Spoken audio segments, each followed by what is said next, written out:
This is what the town square looked like when Vincent painted it on Bastille Day, July 14th, 1890.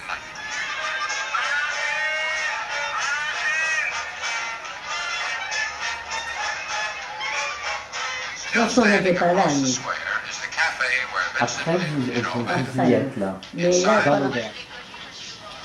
Et- So this is very interesting. This charming lady here says she knew Van Gogh. Regardez. Quel âge avez-vous?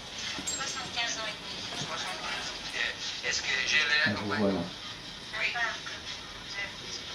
La première question, déjà, est-ce que vous vous souvenez comment vous avez obtenu le rôle d'Adeline Ravoux? Oui, je me souviens très bien. J'avais été à l'hôtel Raphaël, envoyé par mon agent du moment, qui s'appelait Isabelle Tukowski, et j'avais vu un producteur adorable, M. Haussmann, John Haussmann, qui est un des plus gros producteurs. Et je lui avais bien plu, bien tout à l'heure, bien entendu, sinon ma carrière se serait améliorée autrement. Et voilà, et il m'a dit, dans Adeline Ravoux, vous seriez merveilleuse, thank you, all right, sir. Très bien, puis je n'y comptais plus du tout. Moi j'étais au TNP chez Villard à l'époque. Mhm. Et puis voilà qu'un jour, eh bien, je reçois une convocation me disant, voilà, vous tournez à Auvers-sur-Oise, votre rôle d'Adeline Ravoux, de telle date à telle date. Je suis allée trouver Villard. J'ai dit, Monsieur Hollywood m'appelle, est-ce que je peux... Il a été très gentil, il m'a donné un congé d'un mois. Alors voilà, je suis allée tourner à Auvers-sur-Oise. Et moi j'étais évidemment la fille de l'aubergiste qui était jouée par Jean de Bucourt, qui était merveilleux. Enfin, c'était une très bonne ambiance, parce que les stars étaient des merveilles. Jouer avec Kirk Douglas, avec Anthony Quinn, c'est un bonheur, c'est des personnages merveilleux. Est-ce que vous connaissiez déjà Van Gogh? Ah oui, je connaissais Van Gogh, je ne suis pas complètement nulle. Non, non, bah non, mais vous aviez 21 ans à peu près? À peu près, disons dans ces eaux-là. Et voilà, alors ça a été un tournage formidable, on a tourné là, puis alors après ils m'ont dit, Adeline Ravoux, il faut qu'elle soit le dernier plan pour la mort de Van Gogh, parce que c'était comme ça, alors vous allez venir tourner au Sainte-Marie-de-la-Mer. C'est ah bon? Me voilà partie au Sainte-Marie-de-la-Mer, je passe quelques jours là, j'allais voir l'équipe, tout ça. What about me? No, you tomorrow, maybe tomorrow. Finalement, un jour j'arrive, ils étaient en train de plier les bagages. Je dis, so what? You come to Hollywood. Je dis, bon, ils se foutent de ma gueule, très bien. Et bien, j'ai reçu une convocation pour aller à Hollywood, un billet merveilleux, dans un avion sublime, tout ça. Et je suis partie à Hollywood un peu désemparée tout de même, parce que j'étais toute seule, je ne connaissais personne, finalement, dans le film.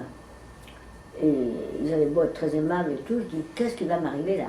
Me voilà partie à Westwood Village, Culver City, je me souviens, dans un charmant hôtel, et j'étais là, et j'attendais qu'on m'appelle. J'appelle le studio, on me dit, we'll call you when we need you. Ah, je ne savais pas conduire à l'époque. J'étais donc là. Alors je marchais, j'étais la seule à marcher sur les routes. Je marchais, je m'ennuyais à mourir. Il y avait un gardien de l'hôtel qui m'avait dit, vous vous ennuyez tellement, on va vous monter une télévision. Alors je regardais la télévision. Mais c'était mortel. J'appelais mon amoureux qui me disait, mais tu sais, il est 4 heures du matin. Ah oui, oui, d'accord, bon. Enfin, ça a été, mais affreux. J'ai passé 12 jours là. J'étais contente, j'ai attrapé une otite. Ça me donnait un but, j'allais me faire des antibiotiques. Ça m'occupait. Enfin, j'ai cru mourir d'ennui, parce que ça serait maintenant, je peux vous dire, ça ne se passerait pas du tout comme ça. Alors après, un jour, on me convoque enfin pour aller à Hollywood, revoir mon costume à MGM. Je réessaye le costume, tout ça, tout se passe bien, on me maquille, et là, je fais la connaissance de l'équipe technique, de copines, de copains. Il y avait un Claude Carache qui était peintre, je ne sais pas ce qu'il fait maintenant. Il y avait plein de gens adorables, sympathiques, à qui j'ai dit complètement lui, mais arrête de t'ennuyer, tu reviens avec nous. Tous les jours j'étais avec eux en attendant de tourner, ça a été formidable. Et puis un jour j'ai commencé à tourner. Alors, il y avait Vicente Minelli, monsieur adorable, qui avait un tic. Alors Vicente Minelli me disait, Honey, do like me, Vincent is dead. Voilà, j'ai jamais oublié son tic. Alors Vincent is dead, et puis projection, du truc. Il m'avait téléphoné gentiment d'ailleurs me disant les tournesols, c'était pas possible. On voyait que c'était du carton, alors la scène est coupée. J'étais très triste. Alors oui, c'est peut-être bien de raconter, donc c'était en studio à Hollywood. À MGM, oui. Et voilà, et c'est donc une scène qui est censée se passer au milieu des tournesols et où Voilà. vous annoncez la mort Où on de... voit la petite Adeline Ravoux qui pleure et qui dit Vincent Tistel. C'était très triste, très beau, magnifique, mais les plantations n'étaient pas là. Ça veut dire que vous êtes resté plusieurs jours à Hollywood pour rien. Et alors ils ont su combien je m'étais ennuyée, ça c'est sûr. Et John Houseman m'a dit, on n'a jamais, mais jamais vu quelqu'un venir à Hollywood et s'ennuyer autant. Alors nous vous offrons 2 jours au Plaza à New York. Ça a été formidable, j'avais des copains à New York, j'ai passé 2 jours magnifiques dans ce magnifique hôtel et je suis revenue à Paris, chez Villard. Est-ce que ce rôle, d'après vous, a eu une importance quand même Aucune. pour votre carrière? Aucune. Absolument aucune, pas la moindre. Non, pas la moindre, c'était vraiment un passage. Hein. Et en plus, vous deviez parler, on vous a coupé. Donc, En plus. Mais mon plaisir, ça a été que j'avais bien communiqué avec Kirk Douglas et avec Anthony Quinn. Avec Anthony Quinn, je parle espagnol, parce que je parle espagnol. Et lui, il était d'origine mexicaine.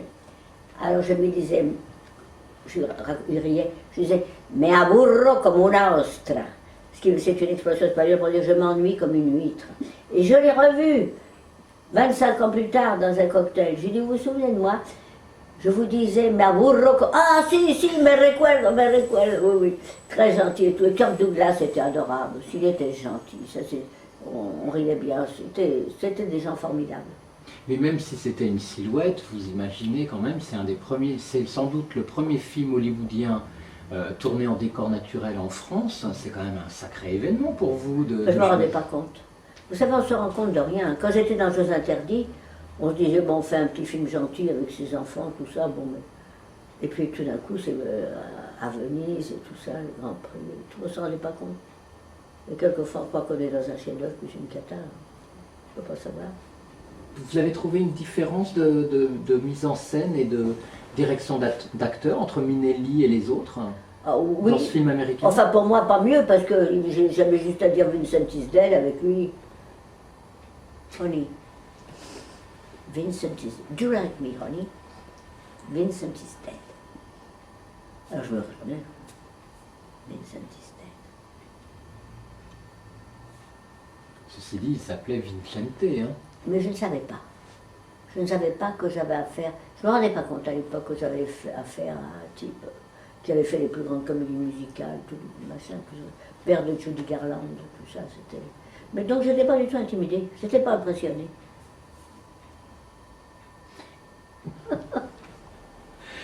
Aujourd'hui, par rapport à cette chance que vous avez eue de partir à Hollywood, vous avez l'impression peut-être d'être passé à côté de quelque chose? Pas du tout.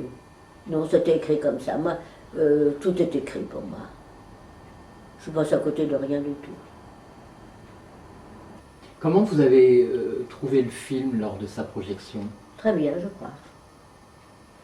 Vous n'avez pas été déçu de ne pas autant apparaître à l'image? Ah ben bien sûr, mais je ne me faisais pas d'illusions, je ne me fais jamais d'illusions. Là, je viens de faire un truc dans la croisière, elle m'a coupé 3 scènes. Alors, je ne me fais plus du tout d'illusions, ils sont là avec leurs ciseaux, ils coupent. Il faut s'en foutre de tout ça, vous savez. Moi, j'ai renoncé à être une grosse vedette de cinéma et je m'en fous. Du moment où je suis là, que je m'amuse, puis c'est intéressant de faire tout ça. Mais s'ils veulent vous couper, ils vous coupent.